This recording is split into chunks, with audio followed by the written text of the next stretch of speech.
Lo que llevamos ya años tratando de trabajar, y como hemos visto, pues bueno, tiene muchas implicaciones. Es un tema que toca muchos puntos. En la medida que ni el sector privado, ni el público, ni el tercer sector, ni la academia hemos sido capaces tampoco de encontrar soluciones globales a un tema que tiene su complejidad y a la hora de concretarlo también en lo que es nuestro territorio, etcétera. Entonces, siempre desde esa visión territorial lo que hemos querido es pues, generar espacios de hibridación y confluencia de intereses, que es lo que siempre hemos tratado de buscar a través de los laboratorios. En pie de igualdad y desde la humildad. O sea, aquí no venimos a contar verdades absolutas, sino simplemente a ver cuál es el granito de arena que cada uno desde nuestros sectores, de nuestra posición, podemos hacer. Y ese es un poco el objetivo que hemos tratado a lo largo de los años pues, a través de estos laboratorios. Y para eso, la verdad, que es un lujo para nosotros que vosotros cuatro, pues ahora representando tanto al sector público como el privado, como el tercer sector y la academia, pues un poco conocer la aproximación que se puede hacer desde cada uno de los sectores, pues qué posicionamiento, qué visión veis. Ya como decimos, no buscamos respuestas totales, sabemos que nadie las tenemos, pero bueno, sí que buscando estos espacios de hibridación que podemos buscar soluciones un poco más globales entre todos. Entonces, para eso es un lujo que podáis estar aquí las 4 personas que nos acompañáis. Si os parece, las intervenciones las hacemos en orden a lo que venía en el programa. Los escuchamos 10 minutos, 12 minutos o 10 minutos y nos podemos ajustar igual mejor a cada uno de vosotros, 8 o 10 minutos para conocer un poco el posicionamiento y luego tratamos de hacer, pues bueno, simplemente una reflexión cruzada para saber cada uno qué aportaciones podemos hacer y qué pedimos también un poco al resto. Entonces, si te parece, José, empezamos por ti. José Antonio Rodríguez Ranz. Bueno, es viceconsejero en el Gobierno vasco de la que sería ahora, porque a veces me lío, o sea, bueno, Derechos Humanos, Memoria y Cooperación. Entonces, bueno, aparte de muchas otras cosas, dentro del Departamento de Igualdad, Justicia y Políticas Sociales, que está esta viceconsejería, dentro de la cual está la dirección que Noemí hoy ha hecho la apertura. Entonces, José, la verdad que, José Andrés, muchísimas gracias por estar con nosotros, porque, bueno, pues aparte de esto, de las responsabilidades políticas de ahora, sí que en Deusto, bueno, ha sido decano, ha sido vicerrector, pues en la tribuna de reflexión, etcétera, también en la Fundación Sabina Arana, etcétera. Entonces, bueno, que tienes mucho conocimiento, pero bueno, aquí básicamente lo que queríamos era conocer un poco el sector público, pues conocer un poco el posicionamiento que desde tu opinión, pues un poco nos consta que habéis ido dando avances y conocer un poco cuál ha sido el recorrido de lo que habéis venido haciendo. Entonces, Naidos Unida Mesedes, micro a Mesedes Jarrita.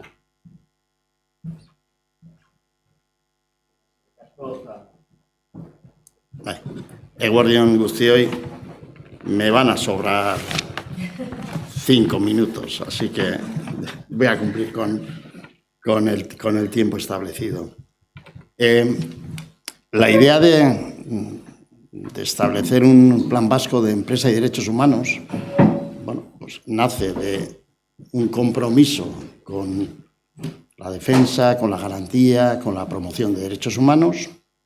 Nace de considerar a la empresa como un potencial, luego matizaré, como un potencial vulnerador de esos derechos y de adoptar un plan para, como se nos decía que era, el prevenir, mitigar y, en su caso, reparar las vulneraciones de derechos. Tenemos vigente un plan de convivencia, derechos humanos y diversidad, que es el Plan Udaberri 2024. Ese plan está estructurado en 3 agendas: la Agenda Vasca para la Convivencia, la Agenda Global de Derechos Humanos y la Agenda Vasca para la Diversidad. Y en la Agenda Global de Derechos Humanos hay una acción, que es la acción 38, que dice elaborar y desarrollar un plan vasco de empresa y derechos humanos. Yo me voy a referir telegráficamente a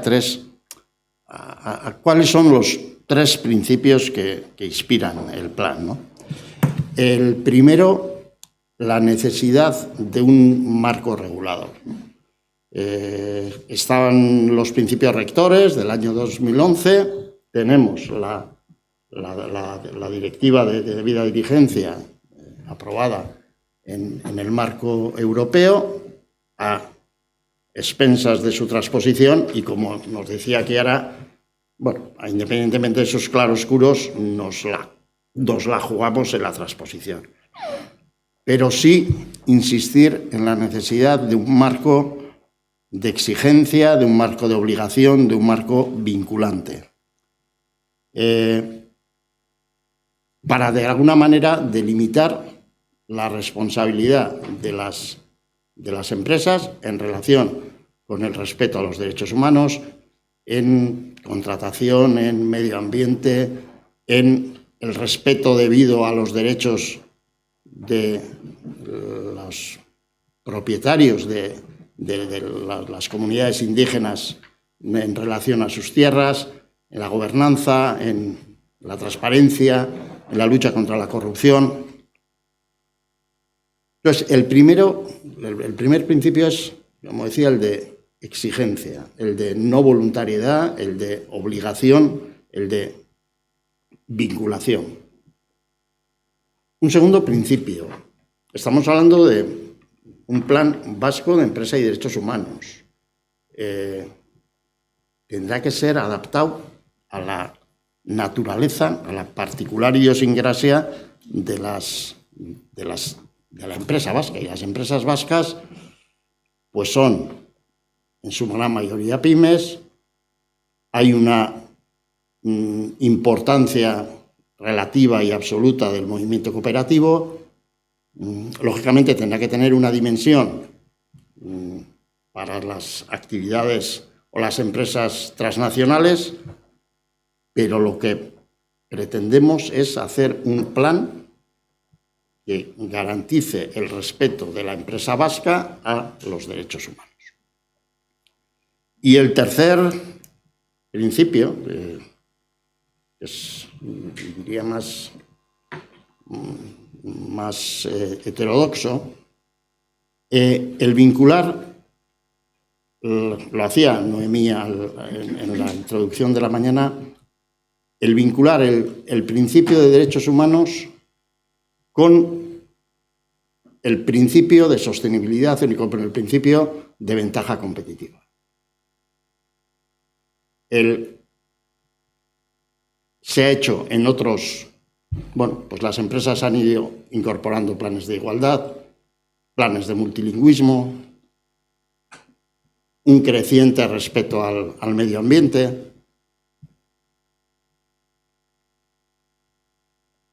Vincular derechos humanos con competitividad puede parecer una herejía. Creo que tenemos que superar el maniqueísmo de que la empresa es la mala y nosotros somos los buenos. Entonces, esa responsabilización de la empresa en relación con los derechos humanos tiene que tener un triple apoyo. El primero, y lo he dicho, el de la exigencia, el de la vinculación, el de la obligatoriedad. El segundo, el del compromiso ético y social. Y el tercero, el considerar el respeto a los derechos humanos como un factor de competitividad de la empresa. Por ello, nosotros planteamos el plan como una herramienta, y lo decía Chiara al final, como una herramienta de apoyo. Es decir, las empresas preguntan, ¿nosotros qué tenemos que hacer? ¿Nosotros a qué estamos obligados? ¿Y cómo puedo desarrollar ese proceso de debida diligencia? Pretendemos que sea una herramienta más de apoyo que de estigmatización, y creemos que junto a la obligatoriedad y a esa ventaja competitiva tiene que haber un factor de adhesión positiva, un factor de convicción. Se nos tachará de ingenuos, pero yo quiero llamar la atención sobre una cosa, ¿no? Es decir, hoy aquí hay muy poco representante empresarial. Y estamos hablando de un plan de empresa y derechos humanos. la pata de la empresa es absolutamente imprescindible. Es absolutamente imprescindible. ¿Subimos a la empresa a este tren? ¿O el tren no irá? Como primera intervención, lo dejo aquí. Es que ricasco, José, si somos conscientes, la verdad que ha habido intentos... No era una crítica no. esto, sino que es muy agradecidos, representativo de la situación. pero muy agradecidos. Es que estamos hablando de empresa de derechos humanos, Total. pero no hay empresa. Pero no hay empresa porque no se han subido al tren. Porque piensan que de ahí solo le van a venir exigencias y tenemos que convencerles que el valor reputacional y el valor de ventaja competitiva que tiene... Sí. Y es un poco el enfoque de lo que hemos intentado recoger, o sea, todo lo que tiene que ver con territorio socialmente responsable, de cómo posicionar. Es verdad que en Euskadi saben ya muchos años que se viene haciendo empresa de otro modo muy distinto al que se ha hecho tradicionalmente en otros territorios, y un poco el impulso de lo que queremos es también cómo posicionamos a la empresa vasca en el exterior a través de una marca, un sello de socialmente responsable, que hay muchas posibilidades, ligado, como dices, de gente que ha ganado mercados en el extranjero posicionándose detrás de sus políticas de responsabilidad social. Ese es un poco el ejemplo de lo que nos gustaría traer y hacer pedagogía, y para eso también se graba, que las empresas puedan verlo y se acerquen y se sumen en el carro. Pero bueno, somos conscientes que nos ha costado mucho. Dicho esto, tiramos con la empresa. Jone, es que ricasco. Jone Nolte, bueno, hace muchos años ya en lo que era una estrategia de responsabilidad social, etcétera, que se trabajó desde el Gobierno vasco, que nos conocimos, etcétera. Entonces, bueno, abogada, economista, muchos años técnica dentro de ASLAS, de la Agrupación de Sociedades Laborales, de temas de jurídicos y de responsabilidad social, y los últimos 4 años o 5 como gerente. Entonces, bueno, las sociedades laborales de Euskadi, para quien no lo conozca, igual, si les cuentas un poco cuáles son las características o el carácter social que tienen, cómo surgieron, etcétera. Pero luego sí que nos gustaría conocer la opinión de cómo veis vosotros las empresas. Me consta que estáis también en una dinámica que se creó desde BEAS, Trade and Invest, con las empresas en el extranjero, etcétera, en temas de derechos humanos, y que nos traigas un poco la voz, pues, de lo que hoy más carecemos. Eskerrik asko, Jon. Eskerrik asko, Iker. Eta eguerdion guztioi. Bueno, la verdad es que me alegro de que me haya precedido el viceconsejero en la palabra, porque ha hecho alusión al tejido empresarial, y precisamente yo lo que voy a intentar es aterrizar un poco alguna idea, y lo voy a hacer si me adelanto, con mucha humildad. Mucha humildad, porque yo no conozco profundamente esta materia.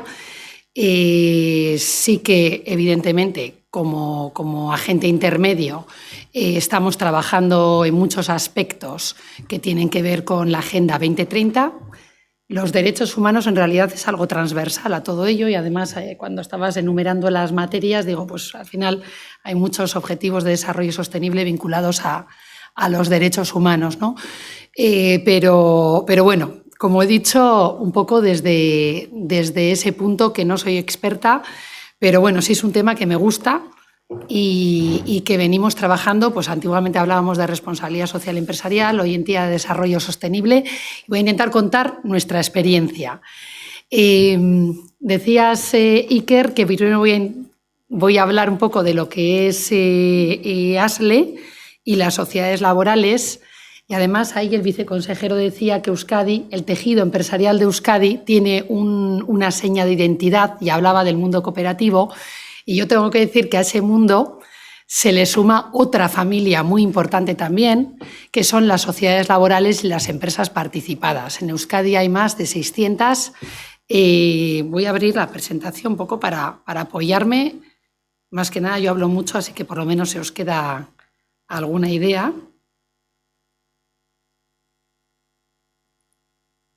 Venga, fenomenal. Voy a pasar desde aquí. Vale, como estaba diciendo, a ese mundo cooperativo que es muy conocido, pero hay otro movimiento que es el de las sociedades laborales y empresas participadas, que no es de hoy. Se creó en el año 1982, me estaba fijando cuando se había creado Gernika Gogoratuz, y por aquel entonces ya ASLE existía, ¿no? Somos organizaciones con amplios recorridos a lo largo del tiempo, y nos creamos en un momento determinado por 30 empresas que en ese momento estaban en una situación de crisis importante y las personas trabajadoras deciden pues comprar la unidad productiva de esas empresas en las que trabajaban y apostar por el proyecto empresarial como una forma, sobre todo, de mantener su empleo. Es decir, nosotros representamos a un movimiento en el que la mayoría de la propiedad es de las personas que trabajan en esas empresas, con unas señas muy concretas. Somos empresas mercantiles, es decir, digamos que nuestras empresas se dividen en acciones y participaciones, aunque la mayoría es de las personas que trabajan cuando no es el 100%. Y en Euskadi hay muchas empresas referentes entre las sociedades laborales, ¿no? Suelo decir que en estos programas de campeones ocultos que tienen las diputaciones, tanto Guipúzcoa, Vizcaya, Álava, no lo sé, hay varias sociedades laborales y en realidad, si miramos al PIB, no representamos en absoluto el porcentaje de campeonas ocultas que estamos en esos listados, ¿no? Con lo cual algo estamos haciendo bien. ¿Y qué es lo que estamos haciendo bien? Yo creo que el modelo de empresa por el que apostamos. Si en algo se caracterizan las sociedades laborales, y me voy a pasar porque no me quiero centrar, es en qué queremos, por qué somos sociedades laborales, por qué somos empresas participadas. Bueno, pues porque tenemos, y como ASLE también, porque esto es una estrategia compartida, lo que queremos es transformar la sociedad, pero desde el mundo empresarial.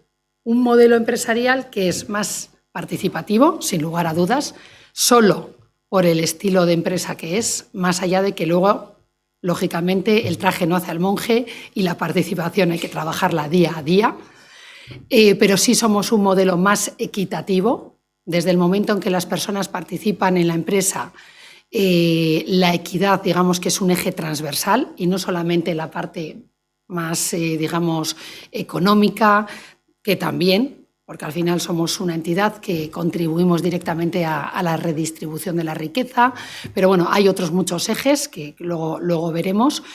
Y además también trabajamos por la sostenibilidad de los proyectos, pero no estoy pensando en una sostenibilidad entendida desde el ámbito del compromiso ambiental. Yo estoy hablando de la sostenibilidad de los proyectos. Es decir, una empresa no es un proyecto que yo arranco y cuando yo alcanzo pues, o la edad de la jubilación o dejo de prestar, de trabajar en ese proyecto, el proyecto finaliza. Son proyectos que parten de la generosidad de las personas que están en el proyecto y cuando esas personas dejan de estar en ese proyecto, lo dejan a las generaciones venideras. No los hijos e hijas que vienen detrás, sino a las personas de otras generaciones que vienen detrás. Y esto es algo que hay que trabajarlo y que tiene que estar en el ADN de nuestras organizaciones. Empresas sostenibles que tienen un proyecto de vida laboral para sus personas trabajadoras a lo largo del tiempo, perdurable en el tiempo. Por eso tenemos empresas, algunas centenarias, bueno, empresas que van haciendo pues, un trabajo día a día, pero con una visión de largo plazo siempre. Y claro, lógicamente estamos hablando de participación, mayoría de capital, mayoría de la propiedad en manos de estas personas. Lógicamente, capacidad de participación no solamente en el día a día, sino en los órganos de decisión de la empresa. Estamos hablando de empresas en las que el empleo tiene unas características muy concretas. El que quiere es un empleo estable. A lo largo del tiempo, gusta mucho decir calidad, pero también porque en principio en una sociedad laboral las posibilidades de promoción, el cuidado que se hace sobre las personas, bueno, pues en principio por el tipo de modelo que es, pues es siempre mayor, ¿no?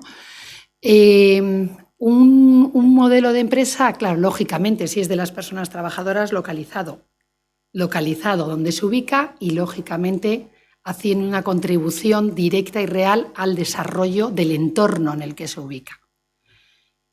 Bueno, aquí aparecen muchas ideas, yo creo que muy importantes además, como es la resiliencia, tiene que ver con la reinversión por encima de la distribución del resultado, siempre primero inversión para garantizar la competitividad del proyecto, porque eso es lo que garantiza el empleo en el largo plazo y, por tanto, hace el proyecto sostenible en el tiempo. Estas son ideas bueno, pues que lógicamente están en la base de cualquier sociedad laboral y hace que tengamos un tejido o representemos a un tejido empresarial muy sensible a muchos de los temas que habéis estado hablando esta mañana, ¿no? y que vais a escuchar en este momento. Y yo decía muy sensible, no solamente por cómo son estas empresas, sino porque también desde ASLE llevamos mucho tiempo trabajando en este campo. Es decir, en este movimiento que representamos como organización patronal, nosotros somos una patronal y actuamos como un agente intermedio. Entonces, nosotros lo que sí intentamos, y yo supongo que el resto de patronales también, pero por lo menos aquí me centro en lo que hacemos nosotros, es ser conscientes de que nuestro entorno está cambiando y que, bueno, cada vez hay unas tendencias que vienen desde fuera que van a impactar más pronto que tarde en las empresas a las que representamos, y nuestras empresas en general son pequeñas. Antes lo decía el viceconsejero, el 95% de las empresas de Euskadi son pymes, son muy pequeñas. Y para estas empresas es muy difícil lidiar con, digamos, con esa visión a largo plazo que exige adelantarte y anticiparte a esas macrotendencias que vienen de fuera. Y digo macrotendencias porque los derechos humanos no es una tendencia, pero sí es algo que va impactando poco a poco y que también exige que las empresas lidien en el día a día, además con otros muchos temas que están más vinculados al desarrollo de su actividad diaria. Y conciliar este corto con este largo no es nada fácil, sobre todo cuando hablamos, vuelvo a decir, empresas muy pequeñas en general. Entonces, ahí entramos un poco estos agentes, en este caso ASLE, y lo que intentamos es pues, acompañar, anticiparles, sensibilizarles, que entiendan qué es lo que está pasando alrededor y va a impactarles en su línea de flotación. Más allá del negocio, estamos hablando de otro tipo de tendencias, ¿vale?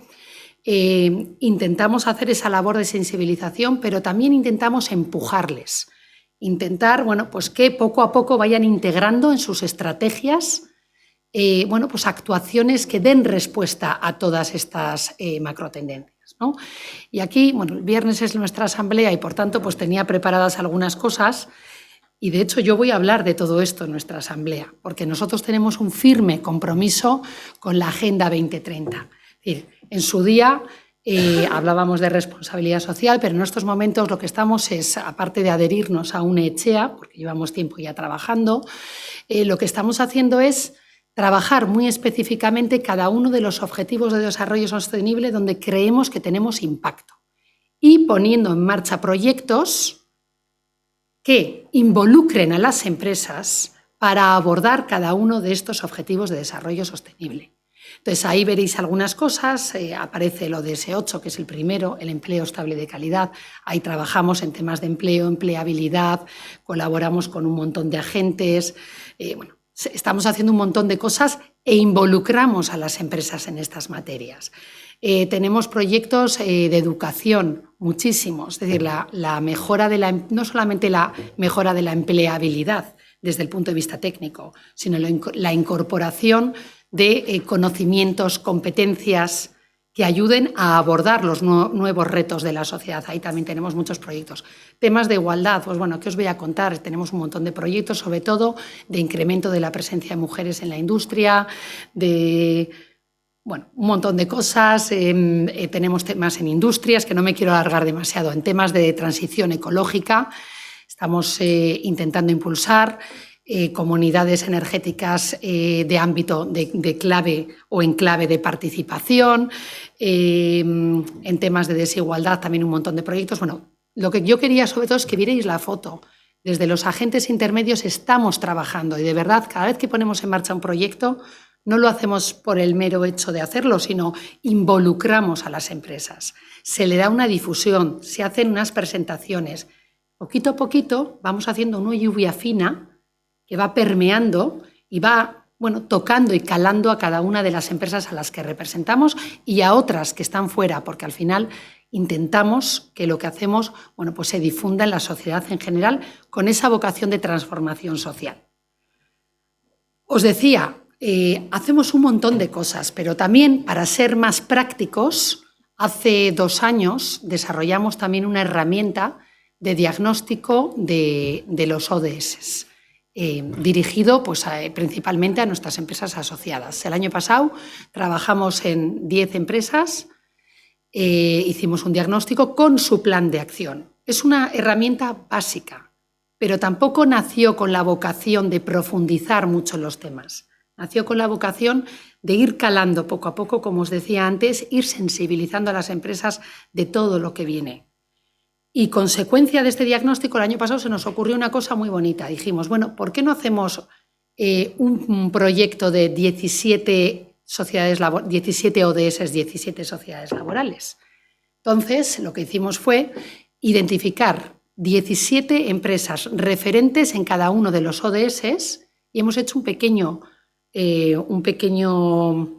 documento con las prácticas de estas 17 o buenas prácticas de estas 17 empresas que además entregaremos el próximo día a la Asamblea. Es decir, a nuestra Asamblea no solo vienen empresas, viene un montón de gente institucional, universidades, viene un montón de personas de fuera. Lo que estamos intentando es sensibilizar a la sociedad en general a través de las prácticas de nuestras propias empresas. Dicho todo esto, que es un poquito cómo lo estamos trabajando, también quería trasladaros pues, que, lógicamente, y haciendo alusión a ese Objetivo de Desarrollo Sostenible 17, pues colaboramos con un montón de agentes del ecosistema y en estos momentos uno de los proyectos en los que estamos inmersos es precisamente uno que ha puesto en marcha el Grupo SPRI a través del Basque Trade and Investment. El foro del Basque Trade and Investment ha creado como una especie de comité en el que estamos presentes las 3 universidades, yo diría que casi todas las patronales, porque está Confebasque, están las cámaras, está la Agencia de Euskadi de Desarrollo y Cooperación, está no me sé de memoria todos los agentes, pero hay un grupo de trabajo que se ha conformado y tiene como 2 líneas de trabajo específicas. Una primera es intentar impulsar la presencia de las mujeres en el ámbito internacional. De hecho, ahora en estos momentos hay un programa en marcha en el que se está haciendo una serie de dinámicas, pero bueno, digamos que eso lo dejamos de lado. Pero hay otra segunda línea de trabajo que es precisamente la directiva, es anticiparnos a la directiva de diligencia debida sobre la que ha estado hablando Chiara hace escasos minutos. Entonces, ¿cuál es la función de este grupo? ¿Qué es lo que pretende? Bueno, pues este grupo ha empezado a tocar este tema hace escasos meses, hace un par de meses. Tratamos por primera vez este asunto, el de la directiva, y lo que hemos visto es que efectivamente se está trabajando sobre una directiva, se ha aprobado, de hecho, el día 26 de abril, si no recuerdo mal. En algún momento se va a transponer y va a suponer pues, unas obligaciones para las empresas. ¿Cuál era la reflexión que surgió en el grupo, en el colectivo de agentes que estábamos allí? No, hay una cuestión muy importante, lo ha dicho Chiara, que en principio el enfoque de esta directiva es para empresas de más de 500 personas trabajadoras. Claro, si partimos de ese punto, la primera reflexión que salió en esa mesa es Euskadi, vuelvo a decir, lo he dicho muchas veces, pero es que es importante, empresas de dimensión pequeña.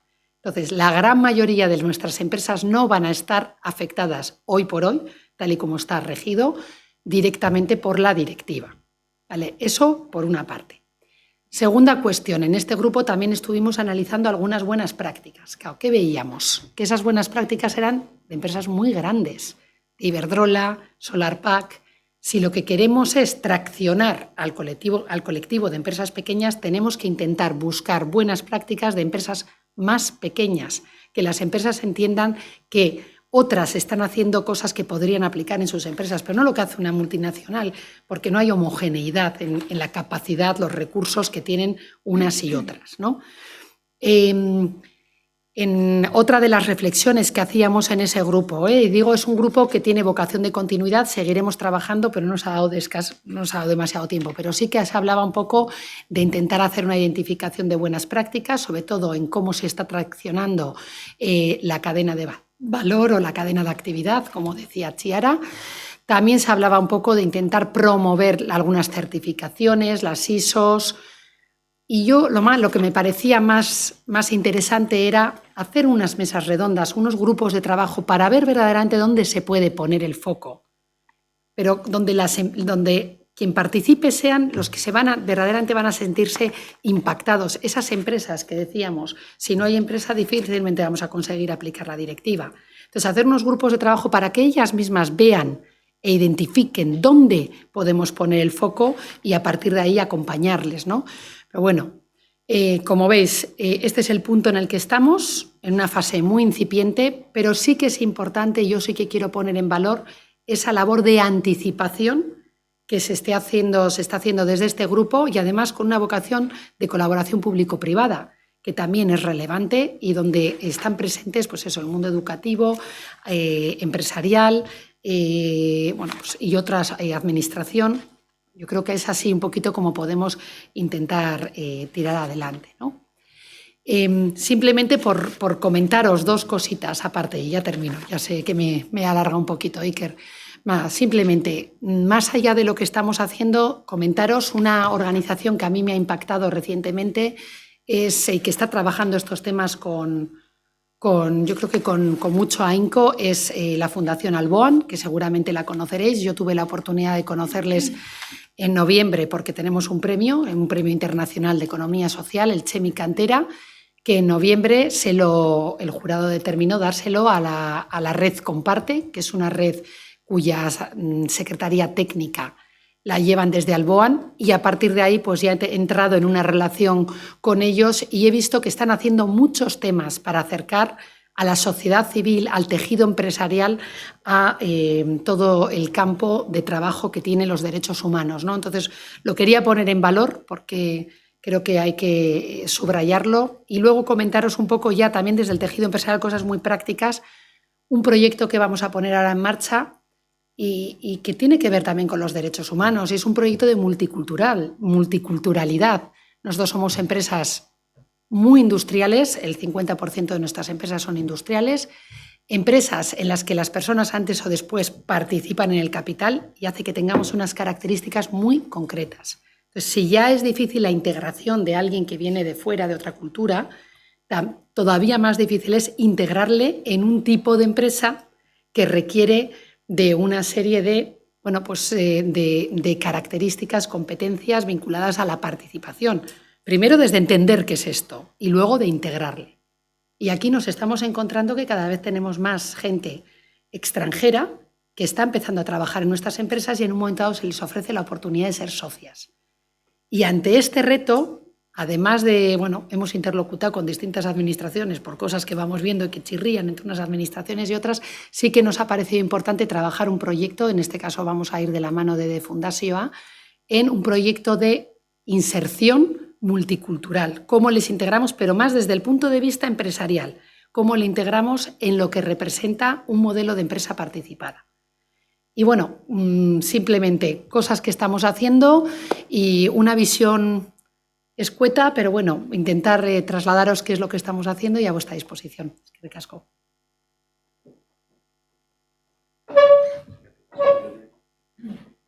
Mila esker, Jone. Pasemos al tercer sector. Gero itengo dugu, a ver si tenemos ocasión un momentito. Natalia, han citado Alboan. Alboan sí ha estado aquí algunos años con lo que es Mirades Libres de Conflicto, con algunas otras experiencias. Este año no podían venir. Fundaciones de otras muchas. Natalia Rodríguez es la responsable de incidencia política de la coordinadora de ONGs de Euskadi. Ya muchos años, ¿no? 20 o... Y entonces pues traer un poco la voz también de lo que sería en el sector. La verdad que la Cordi como tal siempre hemos colaborado en estos laboratorios, pero traer un poco, han estado muchos de los miembros de la Cordi representados, pero la Cordi como tal pues poder tener la voz y saber de qué se está avanzando y cómo posicionarse, etcétera. Muchas gracias. Vale. Eskerrik asko, Iker. Intento ser fluida porque ya es una hora interesante. Tercer sector. El tercer sector social es amplio. Yo vengo a hablar en representación del tercer sector de la cooperación para el desarrollo. Esa coordinadora de ONG DES, esa D es de desarrollo. Una Lo primero que me gustaría decir es que con Josian compartimos espacios, pero es un gusto oír hablar otras voces, ¿no? Como la perspectiva empresarial, que a veces siempre estamos como muy separadas, y yo creo, y esto ya es una opinión mía, no voy a hablar ahora mismo en voz del sector, esto Natalia cree, que debemos, en un país además tan pequeño como es el nuestro, País Vasco, es fácil ejercer sinergias, y veo que trabajáis con Jon Etxea, también está en la coordinadora, y bueno, pues me parece que estos espacios pueden generar puntos de encuentro muy interesantes. Dicho lo cual, la Coordinadora de ONGs de Euskadi está conformada por 83 organizaciones implantadas en los 3 territorios de la Comunidad Autónoma Vasca, y su trabajo pivota en torno a la cooperación internacional, la acción humanitaria de emergencias y también la educación para la transformación social. Dentro de nuestros objetivos como coordinadora pues está el promover, obviamente, una cooperación internacional, unas políticas de cooperación internacional de calidad. Acompañamos a las ONG socias y las fortalecemos en su labor, pero también un objetivo muy importante de nuestro trabajo es contribuir a generar una conciencia crítica en cuanto a promover la justicia global, los derechos humanos y la igualdad. Para ello tenemos unas líneas de trabajo, como es la movilización y esta educación para la transformación social. Hacemos incidencia política para obtener esas políticas públicas de calidad. Fortalecemos el sector, comunicación social, y una línea de trabajo importante que venimos desarrollando desde hace unos años es la coherencia de políticas para el desarrollo y la Agenda de Desarrollo Sostenible. Entonces, estoy yendo un poco de lo general a lo concreto del tema de hoy. Tenemos también diversos enfoques de trabajo. Dentro de esos enfoques está, por una parte, que este es el último, que en la aprobación de nuestro último plan estratégico lo hemos incorporado, que es un poco novedoso, que son el enfoque de derechos de la naturaleza, intentando superar una visión reduccionista de lo que es la responsabilidad sobre el medio ambiente, ¿no? Esto tiene relación con vulneraciones de derechos de determinadas empresas, ¿vale? Por ir ubicándonos. Trabajamos también desde el enfoque local global, con la perspectiva de que nuestras acciones en el ámbito local tienen una directísima implicación en la globalidad y en otros países en los que trabajamos, ¿no? Con lo cual es un eje fundamental en nuestro trabajo, también pues porque creemos que es generador de estas desigualdades estructurales. Y luego, obviamente, trabajamos con el enfoque de derechos desde una total transversalidad, partiendo de la base de que son derechos universales, y intentamos además que se promuevan acciones preferentes frente a los grupos que están en un especial riesgo y en vulnerabilidad, tanto aquí como en estos países en los que trabajamos. Bien, ya centrándonos en el tema de hoy, en lo que es el mundo empresa y derechos humanos, la Coordinadora de ONGs de Euskadi no es una organización, es una red que no trabaja específicamente como tal esta materia, pero sí que ha tenido ciertas aproximaciones, porque sí que tenemos entidades socias. Ha mencionado Alboan, a Fundación Alboan.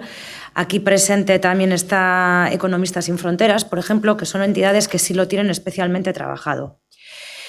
¿Qué nos ocurre como coordinadora? Pues que está conformada por organizaciones muy heterogéneas, de manera que, Josian lo ha mencionado, hay entidades que forman parte de nuestra coordinadora que ven a la empresa como un mundo ajeno, hostil y los malos. Hay otras entidades pues, que creen que dentro del amplísimo objeto de mejora que tiene el mundo empresarial, pues que se pueden establecer sinergias y trabajar conjuntamente para lograrlo, ¿no? Entonces, como coordinadora, hay veces que nos resulta difícil llegar a posicionamientos claros en esta materia porque es un tema sensible, digamos, ¿no? Entonces voy a hablar de los consensos y de los pequeños pasos que hemos dado en cuanto a posicionamientos en esta materia. Hace ya años publicamos un documento marco de incidencia política. Yo soy la responsable del área de incidencia política, pero la coordinadora exclusivamente trabaja en la incidencia política sobre el ámbito público, ¿vale? No sobre el privado.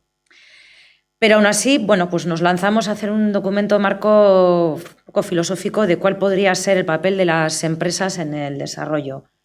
Hubo mucho debate interno y sí que se llegó a la conclusión de que la empresa es un agente de desarrollo, sobre todo en este proceso de globalización. También tuvimos claro que a la hora de hablar en lo que nuestras entidades trabajan, hacíamos una diferenciación muy clara entre lo que es ese 95% de mundo empresarial vasco, que son pymes, y lo que son las transnacionales. Y sobre todo ponemos el foco ahí. Transnacionales que en algunos casos tienen más poder que muchos estados y que son, bajo nuestro punto de vista, las principales generadoras de vulneraciones de derechos humanos en el mundo. En este documento también, bueno, pues se hablaba de que este mundo globalizado lo que está llevando es a que se configuren nuevas relaciones de poder y también responsabilidades compartidas entre lo que es el mundo empresarial, la administración pública y la sociedad civil a quienes nosotras representamos, ¿no? Y también, bueno, pues en ese documento se hacía una mención a lo que eran los procesos de responsabilidad social corporativa, el greenwashing y, bueno, todas esas cosas. También determinábamos muy claramente cuál puede ser la empresa. Hablábamos de como agente de desarrollo, pero también se determinaba un listado de impactos muy negativos, ¿no?, en materia de derechos humanos que generan estas transnacionales. Desde hablando de minorías, opresión a la cultura o a la lengua, por ejemplo, en los países en los que estas transnacionales se implantan. Hablamos de trabajo infantil, de falta de escolaridad. Hablamos de vulneración de libertad religiosa. Hablamos de sendas vulneraciones de derechos laborales, como son la falta de libertad sindical, trabajo en condiciones de mala salubridad, falta de seguridad laboral. El listado de vulneraciones de derechos medioambientales es extenso. Por eso decía que al principio habíamos introducido en la coordinadora esa línea de trabajo de derechos de la naturaleza. Me refiero a expolio de recursos naturales, a abusos en la privatización, por ejemplo, de recursos como el agua, el traslado a países empobrecidos de residuos tóxicos, de la utilización de transgénicos, catástrofes ecológicas como vertidos de petróleo, por ejemplo. Y también señalar, se ha mencionado aquí a la Agenda 2030 y al desarrollo sostenible. Hablando de cambio climático, 90 empresas en el mundo son las causantes de los 2 tercios de las emisiones de CO2. Entonces, eso, pues, para hacernos una idea de este enorme impacto negativo, ¿no?, que pueden generar. Por eso, una de nuestras principales labores, tanto de la coordinadora como de algunas organizaciones concretas, es la denuncia de estos impactos negativos y de estas vulneraciones de derechos humanos. Voy a mencionar 5 ejemplos de este trabajo. Uno, lo mencionaba la compañera, es la Fundación Alboan, y es una campaña que tiene, por poneros un ejemplo, que es Tecnología libre de conflicto, lo que tu móvil esconde, que pretende mostrar las interconexiones que existen entre la tecnología que utilizamos día a día, nuestros móviles, por ejemplo, las baterías de nuestros móviles, la explotación de los recursos naturales y las vulneraciones de derechos humanos. Otro ejemplo es el de Ropa Limpia, que lo impulsa la organización SETEM, que es una campaña en defensa de derechos de las personas trabajadoras en la industria textil. Otro trabajo importante es el que hace el Observatorio de Multinacionales en la América Latina, la OMAL, que realiza investigaciones en impactos de transnacionales y especialmente en tratados de libre comercio e inversión. Está también la Plataforma por la Justicia Fiscal, que es una campaña contra la elusión fiscal de las grandes empresas. Y luego os pongo un ejemplo muy cercano en el cual la propia coordinadora hemos participado. Fue el intento de la creación de un centro vasco de empresas y derechos humanos, que me voy a centrar un poquito más a continuación. En este periplo Iker, tú me haces así, cuando vaya fatal. Voy. Vale, otro punto dentro de nuestra incidencia política, como decía al principio, es el enfoque de coherencia de políticas para el desarrollo y agenda sostenible. Hemos intentado, desde nuestra incidencia sobre políticas públicas, analizar esto desde la premisa de que esto debe de ser un enfoque transversal en todo el quehacer de la institución pública, y hemos puesto especialmente el foco dentro de todo lo que son las políticas de los 3 niveles institucionales vascos, ayuntamientos, diputaciones y gobierno vasco. Pusimos el foco especialmente en las políticas públicas de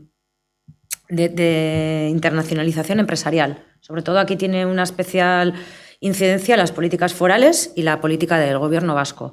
De la mano de la OMAL hicimos 2 análisis sobre cuál era el estado de la cuestión y qué posibles mejoras se podían introducir, ¿no? De manera que estas políticas públicas de internacionalización empresarial tuviesen también el foco del impulso del desarrollo humano sostenible y aportaran esa visión integral y coordinada, ¿no? Y vimos que había un amplio margen de mejora, por decirlo de alguna manera.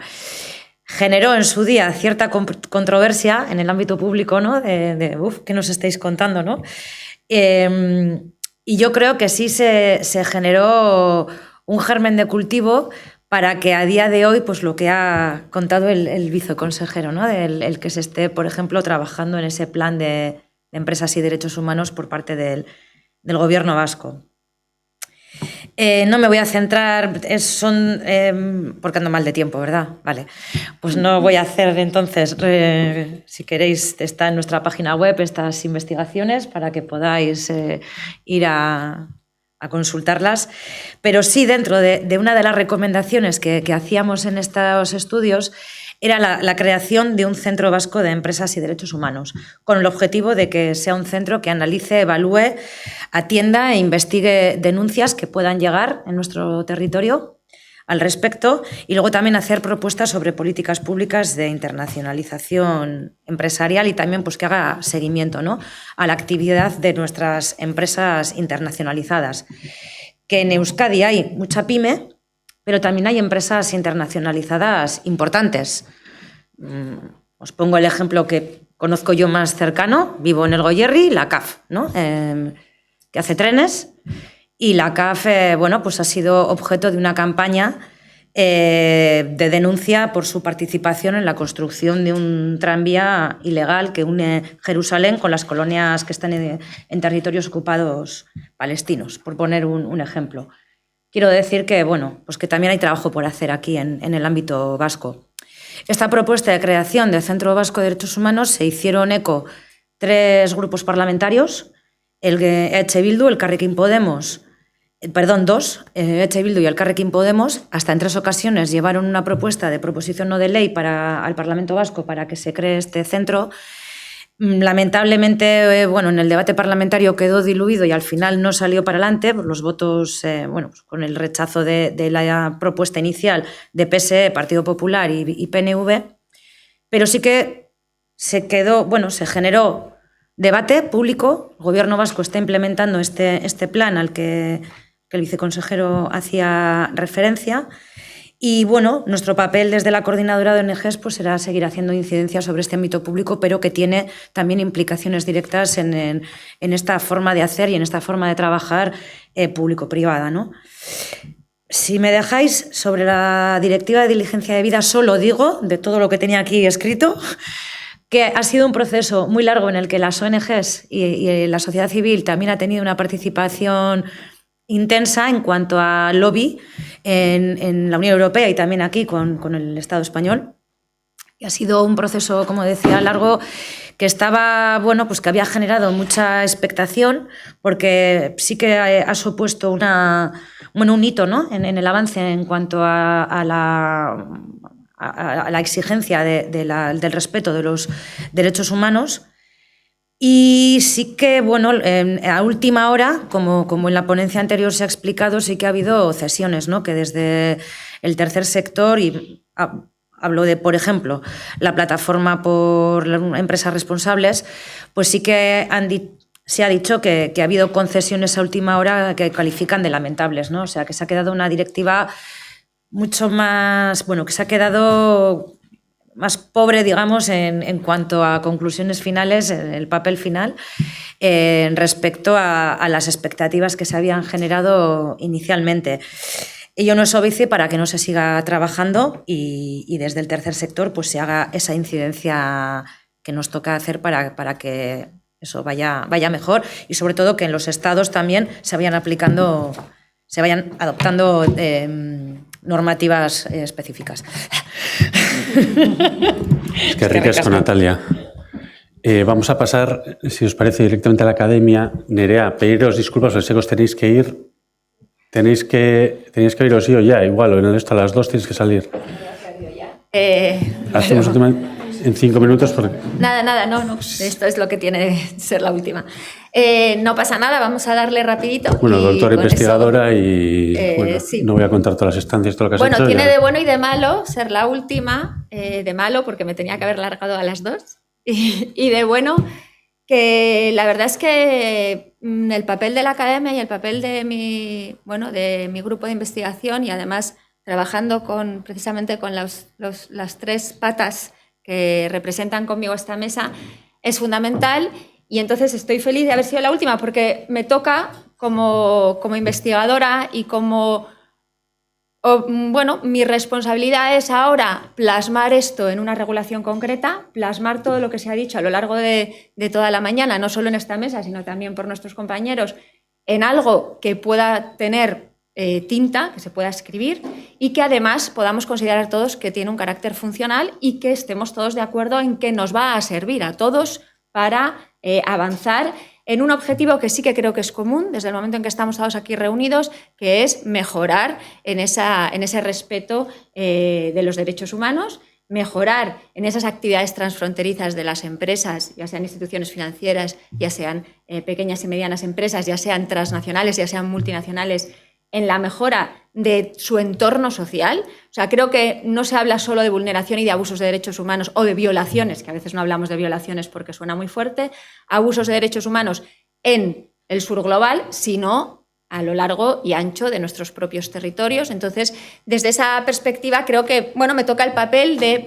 cómo estamos haciendo desde la academia para que todo esto que ha salido aquí se convierta en algo real y en algo que sea funcional, que no sea una regulación, una norma o depende del instrumento que se adopte, que cae en vacío, que es un poco la sensación que tenemos todos hasta ahora, ¿no? Hasta ahora, tanto los planes nacionales como las distintas leyes de diligencia debida, como incluso la directiva que se ha puesto sobre la mesa, a todos nos parece que queda corto, a todos nos parece que tiene fallos, a todos nos parece que no llega a... ¿Por qué? Yo recogiendo un poco lo que se ha dicho a lo largo de esta mañana, que me sirve muchísimo para contar cuál es nuestro trabajo. Bueno, nosotros estamos trabajando estrechamente con el Gobierno vasco haciendo el borrador de Plan Vasco de Empresa y Derechos Humanos y es un borrador muy ambicioso en el que precisamente vamos a plasmar todo esto que hemos contado, a ver qué os parece y cómo. Y creo que satisfacemos prácticamente todo lo que se ha dicho. Entonces, ya veréis con qué perspectiva más positiva vamos a salir después de mi intervención, así aunque sea un poco rápida. Bueno, hemos hablado de concienciación y de falta de concienciación, ¿vale? Desde la primera ponencia o la primera intervención de Remedios, hemos hablado de ingenuidad. Los Jordis, que eran como los Javis, nos han hablado de ingenuidad, de utilidad, ¿vale? De la empresa. Se ha hablado también del papel del tercer sector, se ha hablado de las ganas de la empresa de participación y las ganas de las instituciones de ayudar, ¿sí? Desde esa perspectiva... Y desde la perspectiva normativa vamos a unarlas. Desde la perspectiva normativa también, en función de lo que ha dicho mi compañera Chiara Marullo, ¿cuál es la perspectiva que llevamos trabajando a lo largo de muchos años ya? Hay una ausencia de mecanismos obligatorios, hay una ausencia de sanciones, hay una ausencia de obligaciones reales, que si no lo hago, no pasa nada, ¿vale? Entonces eso se va ligando, en cierto modo, con la ausencia de concienciación o la falta de concienciación o la ingenuidad de la que estábamos hablando. Bueno, sí, yo tengo un código de conducta. Bueno, sí, yo tengo una serie de una responsabilidad social corporativa en mi página web. Bueno, sí, no, yo tengo muchísimas ganas y muchísimos principios, pero que no sé si realmente los aplico o no los aplico porque nadie me vigila.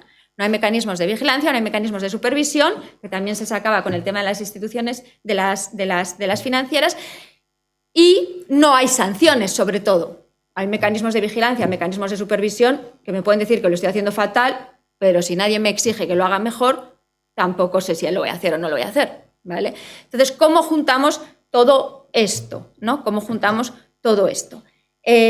Bueno, por un lado, creo que hay una cosa muy importante de la que tenemos que partir y de la que parte mi perspectiva, y creo que la perspectiva también de, como ha dicho José anteriormente, del Plan Vasco de Empresa y Derechos Humanos, y que auno también un poco con la intervención de mis compañeras, es que no se trata solo de que sean las empresas transnacionales o multinacionales las que aprenden a vivir de otra manera, las que empiezan a colaborar en su entorno social, las que ayudan a la elaboración de un empleo justo, el desarrollo medioambiental. Sabemos, desde Euskadi sabemos perfectamente lo que influye el tejido empresarial en su alrededor, lo que cambian los pueblos con los que se encuentran esas empresas. Entonces, el Plan Vasco no está pensado solo para los abusos de derechos humanos o los problemas o las violaciones que se produzcan en las empresas en actividades transfronterizas en el sur global. No, está pensado como una concienciación de cómo tiene que cambiar el papel empresarial, el tejido empresarial, la política empresarial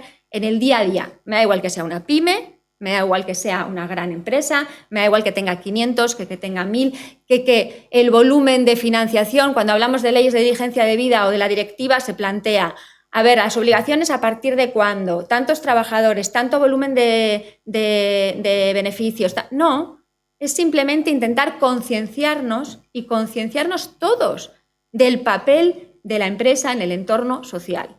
Y la empresa está dispuesta siempre, siempre que exista también un beneficio económico, que es un poco también lo que hablaban mis compañeros con anterioridad. Ahí entra el papel también de la concienciación social. Si nosotros exigimos a las empresas que actúen de una manera más sostenible, con un mayor respeto a los derechos humanos, esas empresas entrarán en su competitividad, en su nivel de competitividad, en su beneficio competencial frente a otras, hacerlo. Así que ahí entra una concienciación que tiene que ser conjunta. Tiene que ser una concienciación del consumidor final, tiene que ser una concienciación de los trabajadores, tiene que ser una concienciación de absolutamente todos los que estamos involucrados. De esa manera, la propia empresa sentirá que sí tiene ese plus, pues además eso repercutirá también sobre su beneficio económico. De tal forma que esa concienciación tiene que ser general. No vale que sea de un lado, de otro o de a medias. Tenemos que ser todos los que nademos en la misma corriente. Entonces ahí, si lo unimos con la utilidad, la empresa se sentirá realmente útil, será realmente útil para su entorno social y respetará y podrá ayudar a establecer esas sinergias y esos nuevos mecanismos o política empresarial o de gobernanza que conllevaría que todos estuviéramos de una manera pues, más contentos o más satisfechos. ¿Cómo hacemos eso? Eso ya es el colmo de la ingenuidad, ¿no? ¿Vale? O sea, ya es como, vale, fenomenal. Ahora ya sí que todos a la una y somos muy ingenuos. No, creo que ha llegado el momento en que si no lo hacemos así, volvemos a caer en saco roto. Ya tenemos determinadas normas, ya tenemos... Y se evoluciona a pasos muy pequeñitos, bueno, porque la concienciación es complicada y sobre todo por esa ausencia, además, de mecanismos complementarios de sanciones o de obligaciones, ¿vale? De hecho, yo siempre, ya entro un poco a contaros un poquito la idea que tenemos con el Plan Vasco, siempre creo que en estos temas, y Chiara lo ha dicho muy bien, hay dos tipos de mecanismos, unos que están más avanzados y otros menos. Bueno, mi perspectiva siempre había sido al revés. De hecho, en este laboratorio ya he intervenido así, y es la falta de acceso a la reparación por parte de las víctimas, ¿vale? Entonces, yo estudiaba la falta de responsabilidad extrapatrimonial o por parte de las empresas en caso de violación y abusos de derechos humanos. Y la conclusión era, está todo fatal, no hay mecanismos de acceso a justicia, no hay mecanismos que exijan responsabilidad, no hay manera de conseguir la reparación, la indemnización de las víctimas cuando ya se ha realizado el daño, ¿sí? Así que vamos a darle la vuelta. Como el acceso es complicado, vamos a intentar prevenir y mitigar para que el daño no se produzca. Así que vamos a empezar al revés de lo que en principio nos gustaría a todos y vamos a empezar por establecer unos mecanismos que ya no sean de reparación, sino iniciales de información y divulgación. Empezamos. Vamos a mirar lo que tenemos, lo que hacemos bien y lo que hacemos mal en un informe inicial en el que tu empresa sea capaz de reflejar las políticas que tiene buenas y dónde las podría mejorar. Vamos a darle la vuelta. Entonces, el plan, de hecho, empieza con un informe en el que tú analices tus políticas en género, tus políticas sociales, etcétera. Porque todas las empresas tienen muchas más cosas de las que creen, además, pero no las nombran. Entonces, en ese informe vamos a sacar lo que tienes, ¿no? Vamos a hacer ese informe de impactos. En ese informe de impactos, en el que no olvidemos los negativos, positivos y negativos, vamos a analizar también los positivos y vamos a multiplicarlos. Vamos a dejar de pensar, venga, negativos, negativos. Bueno, sí, pero no vamos a esconder los negativos, vamos a exigir una transparencia. Así que hay una primera pauta de transparencia, de divulgación y de información, fundamental para empezar. Porque ahí está la concienciación. A partir de ese informe comienza la concienciación de dónde estoy y dónde quiero llegar. Y eso es fundamental. A partir de ahí hay un segundo mecanismo, que es el mecanismo de implementación, los mecanismos sustantivos de implementación de diligencia de vida. Vamos más allá. Ya sé lo que tengo, ya sé lo que no tengo. Voy a hacer un plan estratégico. Un plan estratégico en el que a lo largo de un determinado tiempo y de manera realista vaya a mejorar mis impactos negativos e incluso multiplicar los positivos. ¿Vale? Entonces hay una segunda etapa que es un plan. Voy a hacer un plan. Claro, ese plan tiene que tener un mecanismo de vigilancia y de supervisión posterior, porque si no, se queda ahí. Vamos a crear un observatorio vasco, vamos a crear una entidad supervisora que ayude a supervisar esos planes, a realizar esos planes, a evaluar esos planes.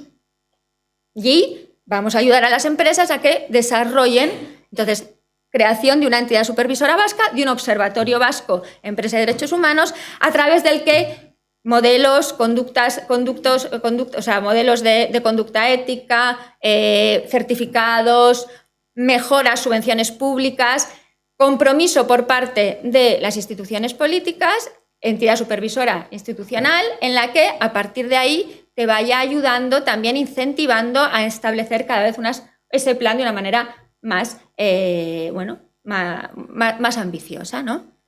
Así que unimos ese plan estratégico con unos mecanismos de supervisión y que nos ayuden a ir mejorando en nuestro plan estratégico. Y con la creación, eso es, de un laboratorio vasco de empresa y derechos humanos y una comisión o junta evaluadora. Fundamental. Fundamental. Y ya tenemos los mecanismos sustantivos de implementación que tiene la directiva, que tienen algunas de las normas de diligencia de vida europeas, con lo cual coordinaríamos con norma alemana, con norma inglesa, etc. Y ¿cuál es la última pata y que es la más difícil? Por donde empezábamos. ¿Y si no lo hago? ¿Hay sanciones? Son mecanismos de soft law, hay mecanismos de hard law. Hombre, si ya desde el momento que hay una entidad supervisora, la entidad supervisora ya te empieza a dar toques de cómo lo haces, si lo haces bien, si lo haces mal, y te ayuda a mejorar. Posteriormente, ya desde el punto de vista de la Comunidad Autónoma Vasca, tenemos que tener en cuenta qué competencias cuenta para eso, para sancionar, que son menores, pero bueno, se podrían plantear ya luego sanciones administrativas o igual no sanciones administrativas, sino subvenciones públicas o no poder acceder a programas públicos, no poder hacer a contrataciones, a licitaciones públicas, si no tienes esa supervisión o esos informes realmente aceptados a cargo de la entidad supervisora, etc. Bueno, una manera de incentivar o de sancionar de manera indirecta a aquellas empresas que lo tienen o que no lo tienen. Ahí ya les estaríamos dando el plus de competitividad. Si tú haces todo lo que tienes que hacer, puedes ir a la licitación pública. Si no haces todo lo que tienes que hacer, no puedes. Si tú tienes esto, podrás acceder al mercado a este y a este otro. Si no lo tienes, no podrás acceder. ¿Sí? Entonces, el plan vasco o la idea de nuestro plan vasco precisamente es cubrir todas las patas que hemos visto e ir de una manera progresiva, porque eso sí, la concienciación no se hace de un día para otro, de una manera progresiva, instaurando todos esos pasos que en el fondo se han comentado a lo largo de todo el día. a todo correr, más o menos esa es la idea. Así que espero que tengamos éxito y que lo podamos llevar a cabo. Es que ricas con Nerea. Bueno, yo creo que ya siendo la hora que es tampoco vamos a abusar, porque sí que la idea era ver qué pedíamos cada uno de los sectores al otro, pero yo creo que queda bastante... Bueno, yo para terminar, si queréis, una de las ideas muy importantes que creo que además podemos poner aquí ahora para empezar es que precisamente lo que pretendemos con un plan vasco es que todos estemos de acuerdo en cómo es, ¿no? Entonces, una idea fundamental es, una vez que podamos llegar a tener un borrador final, es precisamente compartirlo para hacerlo no solo académico, no solo institucional, sino hacerlo para hacer partícipes absolutamente tanto a tercer sector como a empresas en ese plan y que todos lo sintamos como propio y por tanto lo sintamos funcional. Entonces, bueno, hay un periodo de diálogo muy importante en el que esperemos que el texto normativo o el texto académico que hacemos nosotros se complemente con las intervenciones de todos vosotros, de tal forma que pueda ser realmente algo que sentimos, que estamos concienciados todos de que lo sentimos como propio y de que va a tener sentido, ¿no? Vale, ya está, gracias, perdón. Es que ricasco, ¿no? La importancia del proceso, ¿no? Volvemos otra vez a lo que hemos empezado con Remedios a la mañana, de cuidar un poco el proceso. Entonces, bueno, pues que hay las aportaciones que se pueden hacer. Nosotros tanto lo que hemos ido documentando en los laboratorios a lo largo de los años, lo que pueda servir o el contraste que hagan los agentes, perfecto. Que es que ricasco, que son las 2:15 y sabiendo cómo andáis no vamos a alargarnos más, porque también hay conocimiento aquí en la sala y nos queda muy poquito tiempo. Yo sé que la gente estamos todos bastante cansados, hago otra sesión una mañana bastante densa con mucho conocimiento, pero sí que nos gustaría escucharos, porque, bueno, sé que hay conocimiento, entonces, lehenik eta behin zuei eskertu, akit batzuk bian behar zaretela, que algunos os tenéis que ir, pero bueno, pues los otros que muy agradecidos por la ayuda y por haber estado aquí hoy, la verdad, sí que eskerrik asko guztia a la vez.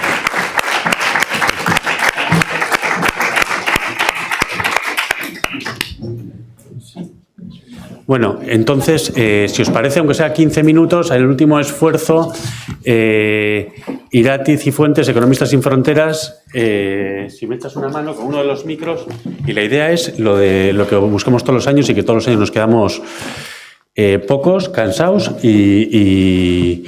pero bueno, que no quita, agur, es que ricasco, que no quita para que podamos, por favor, compartir un poco las diferentes visiones cada uno de las reflexiones de todo lo que ha salido. Es verdad que habéis escuchado muchísimas cosas, pero bueno, pues lo que queríamos era qué os surge, hacia dónde, qué reflexiones lanzar, qué creéis que con todo este espacio, o sea, con este tipo de sinergias que operan, hacia dónde deberíamos avanzar, que vosotros, constándome como me consta el conocimiento que tenéis, pues conoceros y un poco saber que os presentéis, por favor, y conocer un poco vuestra visión. Entonces empezamos con cada uno de los puntos que queráis, porque tenemos un tema de 15 minutos, no os va a dar tiempo más. Entonces, Irati, Nerosunian...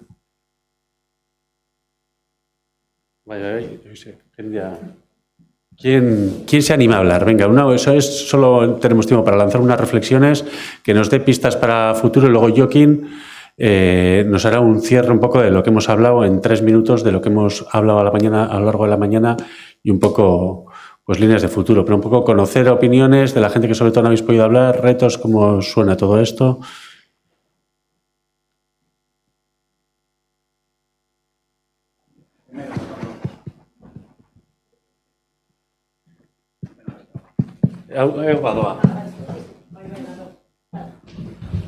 Buenas tardes para todos. Mi nombre es Gerardo Orozco, vengo de Colombia, protegido por el programa vasco, agradecerle a ellos.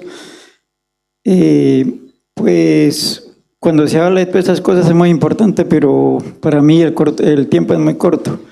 Además, yo creo que esto es muy complejo, porque yo siempre he dicho que para que haya paz, diría yo que es una formación integral, comenzando desde el niño, profesores, madres comunitarias y ahí para allá todo lo que sea. Nada sacamos con que capacitemos a los empresarios si desde los mismos colegios hay una educación diferente.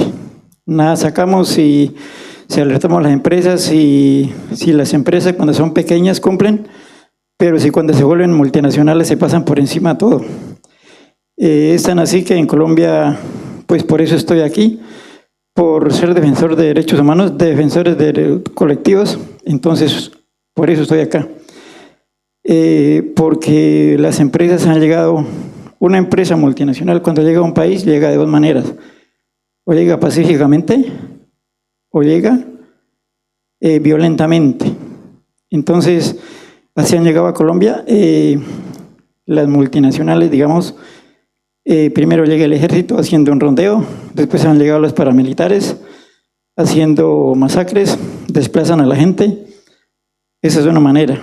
Y después ya comienzan a explotar el oro y a contaminar los ríos y las aguas. Eso nadie lo controla porque una multinacional trabaja institucionalmente, militarmente, entonces ahí no hay nada que hacer, políticamente y económicamente también. Entonces es un riesgo. La otra manera de llegar a la multinacional a trabajar es pacíficamente, llega a una comunidad. Si hay unas 20 familias, contrata a 5 para que sean sus esclavos, digo yo, cosa que esos 5 esclavos se convierten en aliados de la multinacional y ya esos 5 esclavos se convierten en unos enemigos para el resto de comunidad. Entonces ya van amarrando la comunidad y los enemigos de uno ya son los propios vecinos. ¿Por qué digo yo que es difícil, es un desafío duro? Porque tenía que ser, como dice la Biblia, volver a nacer. Y eso es difícil, porque el poder económico es duro. Y hoy día, pues cuando se habla de paz y se habla de empresa, tenía que ser en muchos aspectos, diría yo. Porque me pongo a ver las mujeres que son cabeza de familia que trabajan. Las empresas y los grandes mercados las ponen a corretear en Colombia. Y solamente es por horas. Una señora que tenga 2 o 3 niños para trabajar medio tiempo, la plata no le alcanza. Por ahí nomás comienza la guerra. Y lo otro, que no queda tiempo ni para la familia. Entonces hay un aislamiento de la familia, lo que ustedes hablaban. Los medios de comunicación, ahora ya los alumnos ya no saludan como lo de antes. ¿Por qué? Porque cada alumno con su cosita en los oídos, se perdieron los principios y valores. Mientras que no hayan principios y valores, en una institución desde la casa no hay nada. Hasta ahí, compañeros. Muchas gracias. Muchas gracias a ti. Sí, Íñigo. Y Esker, esta parte, ¿no? Muchas gracias, compañero, por traer tu testimonio. Porque al punto, o sea, de esto yo me conecto con esto. Cuando escucho, a ver si les convencemos a las empresas que respeten los derechos humanos. Las empresas tienen que cumplir los derechos humanos. No es un tema a ver si por la ventaja competitiva los animamos. Hay un marco de derechos humanos que hace muchos años nos hemos autoimpuesto a nosotras y a nosotros mismos y que hasta que no se cambie, eso es lo que va a regir las relaciones internacionales y nacionales. Entonces no es una cuestión de a ver si el buen rollismo de las empresas, a ver, sin considerar, yo tampoco pienso que todas son malas, o sea, pero las cosas como son. Las cosas como son. Entonces, a esto, la CAF. Yo quiero ver cómo todo lo que nos han planteado aquí, si cojo un estudio de caso, la CAF, no tengo que salir de Guipúzcoa, ¿cómo aplica lo que vaya a salir el informe de derechos humanos y empresa del Observatorio Futuro? ¿Cómo aplica la diligencia de vida y otros muchos procedimientos, protocolos internacionales?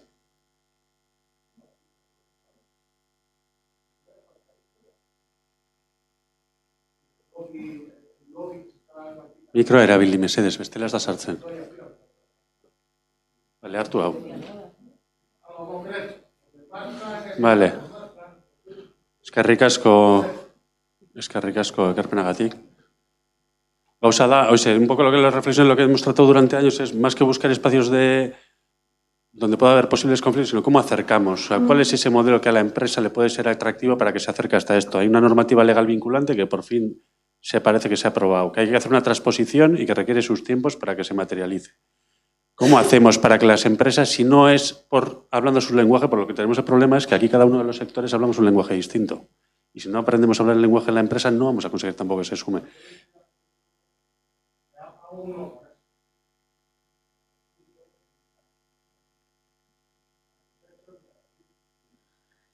Bueno, yo sí quería compartir que también por no estar todo el rato como en la mente, ¿no?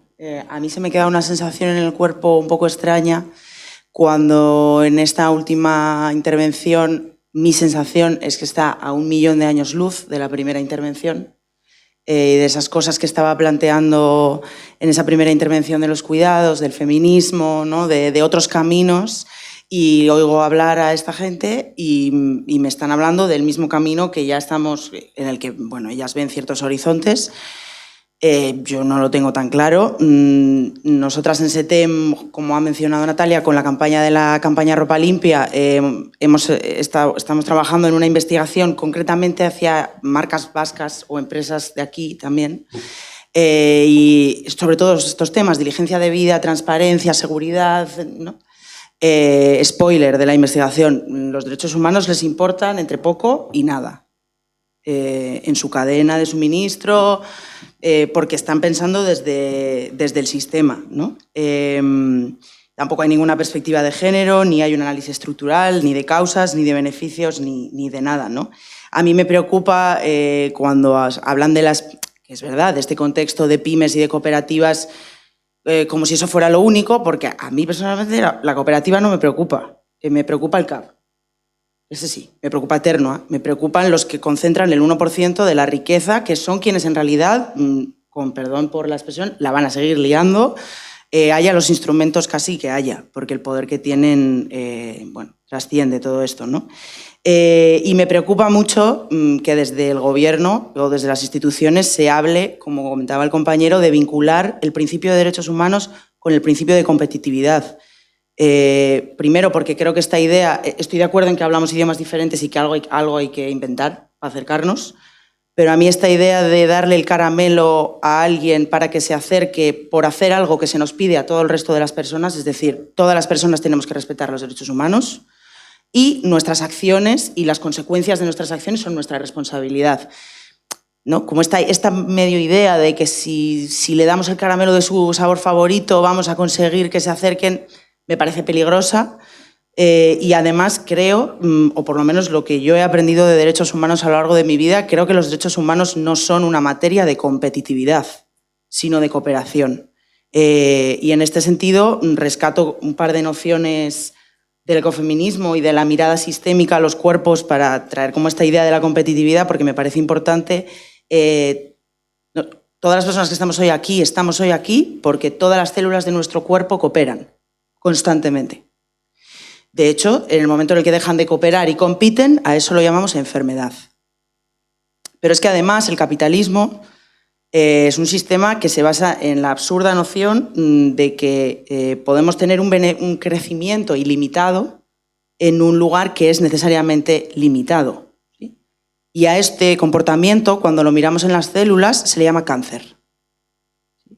Entonces yo creo que hasta que no consigamos crear espacios de verdadero diálogo donde podamos pensar, como decían al principio, ¿no? Unos nuevos horizontes, unos nuevos paradigmas, unas formas diferentes de actuar que no sea la que ya conocemos, ese acercamiento va a ser siempre mínimo, nos va a dejar a todas un poco así como, bueno, parece que algo ha salido, pero no sé muy bien el qué ni cómo, ¿no? Y nos va a dificultar el llegar a diálogos que nos permitan construir un mundo habitable, donde no tengamos que escuchar testimonios como el que ha compartido el compañero. Que recasco, no sé si alguien más, alguna reflexión. Gracias. Soy Rodolfo y bueno, un poco nada más a partir de las últimas intervenciones, lo que yo estaba pensando tiene que ver con que justamente hay unos límites que tienen los cambios jurídicos, es decir, una nueva normativa de este tipo, una norma que imponga sobre las empresas ciertas prácticas, porque al final no va a alcanzar a abarcar toda la actividad empresarial y toda la forma en la que se hacen los negocios. Creo que tenemos que tener claro que es un primer paso y es normativo y entonces tiene muchos límites. Yo creo que el debate en el que participan no solamente abogadas y abogados, sino muchos otros agentes sociales, tiene que ver con lo que se estaba diciendo en el sentido de que tiene que haber un cambio en la práctica de hacer negocios y un cambio en la práctica del quehacer empresarial. Y para que eso ocurra, sí hay una necesidad de acercarse a las diferentes partes que hablan un idioma muy distinto, que ven la realidad de manera muy distinta, que sus problemas del día a día son muy distintos. Es decir, el problema del día a día de la empresaria, del empresario, es muy distinto al problema del día a día que tiene la maestra, el maestro. Y cada uno tiene sus responsabilidades y tiene una preocupación y actúa en función de una cierta lógica muy distinta. Y mientras no haya un mayor diálogo, que creo que estos laboratorios tienen esa gran ventaja de generar un espacio para hablar, para escuchar los diferentes lenguajes, mientras no haya esa posibilidad de más diálogo, más tiempo vamos a tardar en avanzar en esas transformaciones a las que hacía referencia en la mañana Remedios Zafra, en el sentido de que lo que tiene que cambiar es la forma de hacer las cosas. Y creo que el tema energético es un ejemplo clarísimo. De poco sirve en realidad para el proceso de transición si todo el desarrollo de la industria de energías renovables sigue la misma forma de hacer las cosas que las industrias fósiles. Es decir, evidentemente vamos a llegar a lo mismo, ¿no? A la misma conclusión.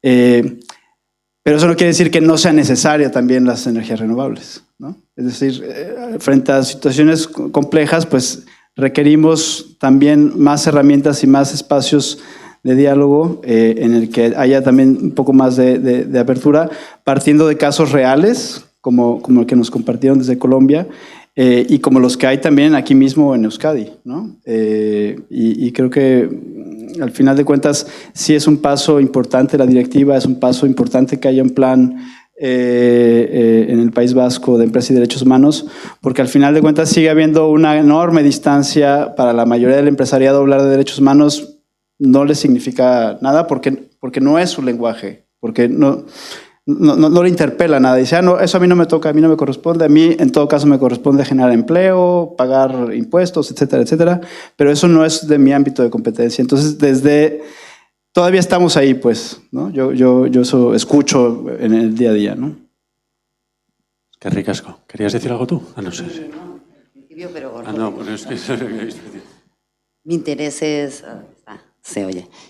Es la evaluación del triple nexo con enfoque en la construcción de la paz y me ha parecido muy interesante. Felicito al seminario porque la paz es muy compleja desde muchas dimensiones y aquí hoy se han visto muchas, muy, muy interesantes desde la perspectiva de evaluación.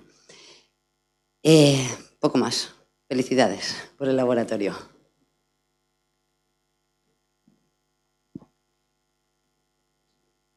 Más voces, era un poco lo que que nadie se quede con ganas de decir nada, la verdad que estamos ya todos cansados, pero sí que conocer un poco alguna última reflexión, tanto de la gente o de los ponentes que habéis hablado después de vuestras intervenciones, si queréis comentar algún tema, de posibles espacios para cómo confluimos un poco entre todos, tanto el sector privado cortoplacista, tenga una visión un poco más de salar, donde realmente se involucren estas cosas y también la administración, bueno, pues que parece que va habiendo una migración, pero cómo buscamos ese espacio donde confluyamos todos.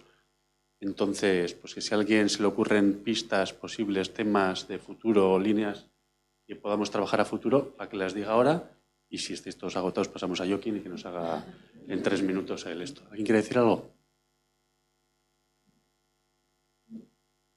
Que a mí me ronda la cabeza, ¿no? Estamos hablando de empresas, cómo introducir buenas prácticas, ¿no? O sea, cómo incorporar. O sea, yo creo que también hay que estar en ese primer paso, ¿no? En la creación de empresas o, bueno, diferentes entidades, acompañar y cambiar directamente desde ahí el chip. Yo creo que el trabajo también está ahí porque se siguen creando muchísimas empresas a lo largo de los años. Sí que es verdad que se crean muchas cooperativas, pero yo creo que tenemos un trabajo todavía en introducir todas estas cosas desde el inicio, ¿no? Para que no haya que introducir a posteriori, sino que las empresas ya vengan con eso. que crean en eso, ¿no? Y yo creo que, bueno, el activismo, ¿no?, que hemos visto que es tan importante pues, en casos como FIAR y demás, bueno, pues igual podemos aprender de esos ejemplos, ¿no?, para que las nuevas empresas vayan un poco más con ese activismo. Qué ricasco ir a ti. Joaquín, ¿quieres hacerlos de ahí? ¿De allí o de aquí? Donde quieras.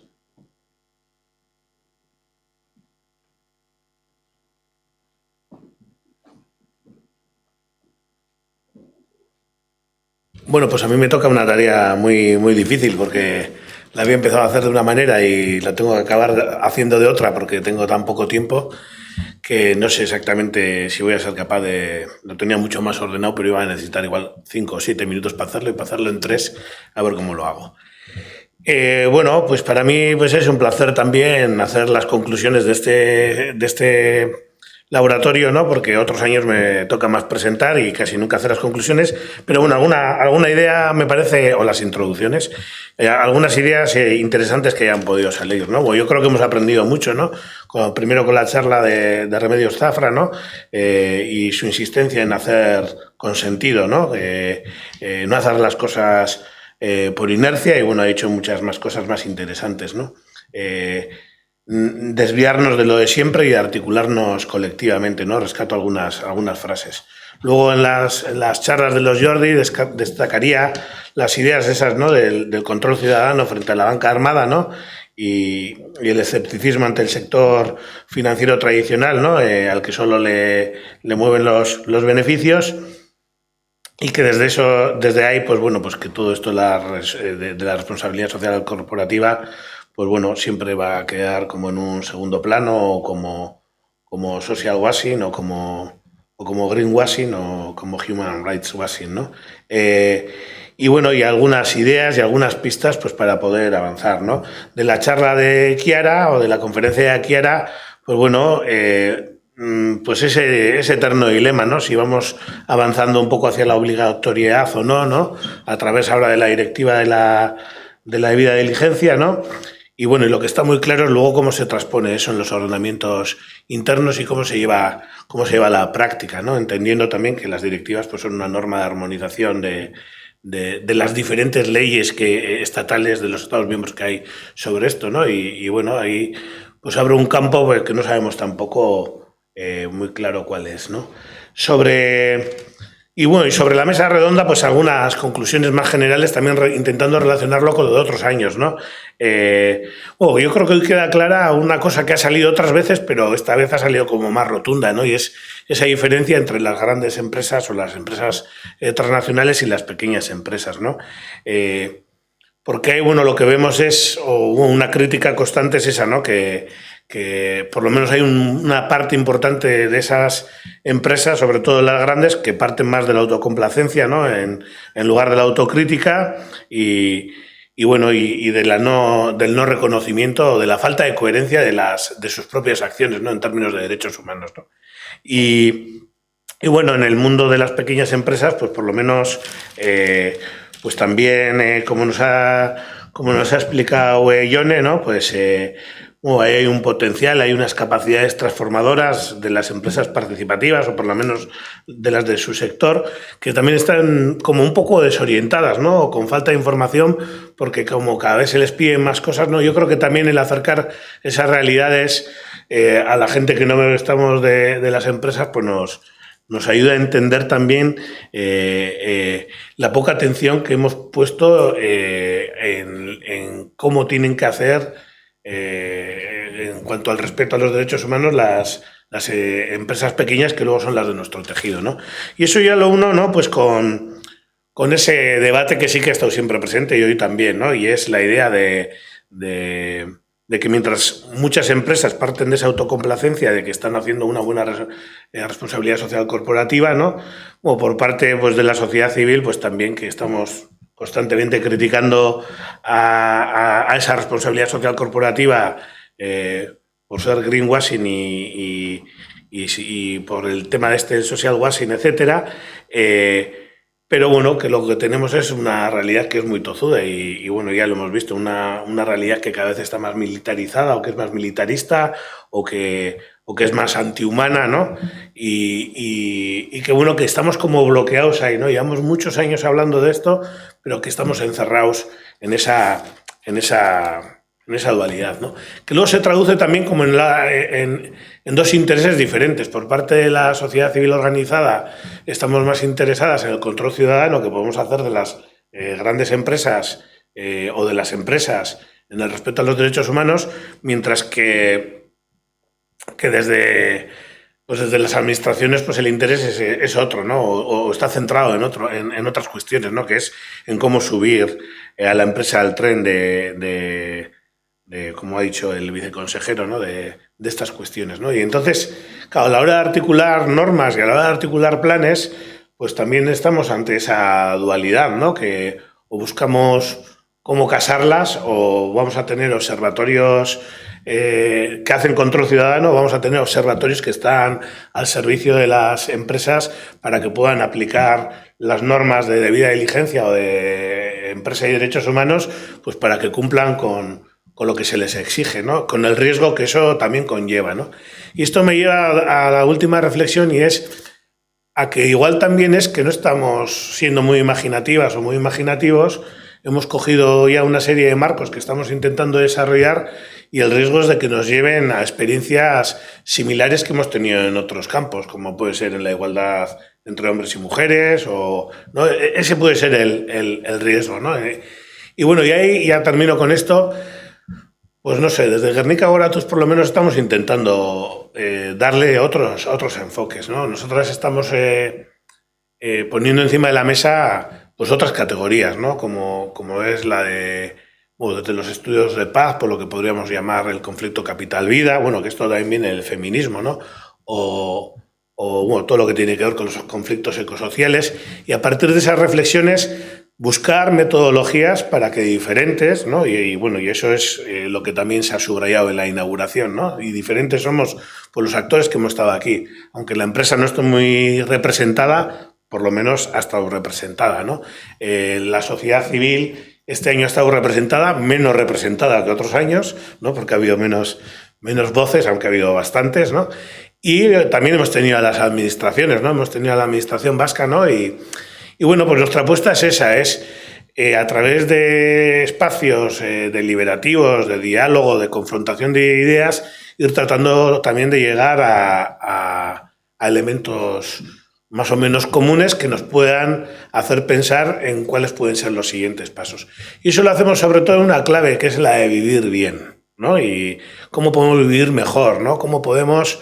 y bueno, ahí ya y aprovecho un poco el cierre, ¿no? Pues que por lo menos para dibujaros una línea de trabajo que tenemos en Guernica Goratuz, ¿no? En torno a esto de los conflictos capital-vida, lo que era el proyecto de territorios en conflicto, ahora lo que es el proyecto de territorios de vida, y lo que hacemos es eso, intentar poner en espacios actores, en territorios concretos, actores diferentes, ¿no? Para que lleguen a posicionamientos comunes sobre lo que quieren hacer, sobre el futuro que quieren para sus territorios, para sus gentes, para vivir mejor, ¿no? Y bueno, por ejemplo, pues lo hemos hecho en Urdaibai, ¿no? Y bueno, lo hemos hecho en el norte de Mozambique y lo hemos hecho en Cajamarca, en Colombia. Pero bueno, la idea es esa, ¿no? Llevamos 7, 8 años con procesos de IAP, de investigación, acción, participación, donde se juntan los diferentes, piensan, hacen sus propios diagnósticos. Es un poco lo que nos estaba contando también sobre cómo va a ser el plan de... Pero bueno, hay otras maneras de hacerlo, ¿no? Y bueno, de ahí, pues bueno, pues por ejemplo, estamos, llevándolo al caso de Urdaibai, pues lo estamos... hemos hecho un diagnóstico bien participativo, ¿no? Con el conjunto de actores. Hemos visto también las propuestas alternativas que hay, que las hay muchas, ¿no? A esa manera más clásica de las empresas, ¿no? Y bueno, y ahora lo que estamos intentando es seguir generando espacios donde haya esos debates, ¿no? Entonces, bueno, pues estamos ahora en la parte también de los planes. O sea, que también hay que hacer planes, ¿no? Y ahora nos proponen planes para la comarca. Pero, claro, que sean planes participados por todas y todos, ¿no? Porque si nos llega un plan que viene de arriba para abajo, pues no nos lo vamos a poder apropiar, ¿no? Entonces, lo que necesitamos es que, por ejemplo, en la comarca, pues decidamos cuáles son los planes de futuro, ¿no? Y bueno, ahí justo acabamos de sacar esta publicación, que es una de tantas de esa serie, ¿no? Y bueno, sobre Urdaibai, ¿no? Un desarrollo económico y ecosocial para Busturialdea, Urdaibai. Y lo que pretendemos es eso, es al sector privado, al sector público, a la ciudadanía organizada, a los sectores que no están organizados, porque, o que quedan un poco en los márgenes, ¿no? Pues intentar ir recabando de todos estos procesos, ir recabando ideas para poder pensar en ese futuro que queremos, ¿no? Y es a través de otras metodologías, ¿no? Entendiendo, eso, he metido también un poco esta cuñita, porque también creo que puede orientar hacia dónde pueden ir los futuros laboratorios también. O sea, digo que llevamos muchos años hablando de esto, pero también nos interesa hablar de otras cosas y como decía Remedios, ¿no? Zafra al principio, ¿no? Pues tenemos que desviarnos un poco de lo que hacemos desde siempre, ¿no? Y hacer encuentros con sentido, ¿no? Como decía María, y ir articulando también colectivamente lo que podemos hacer. Lo dejo ahí.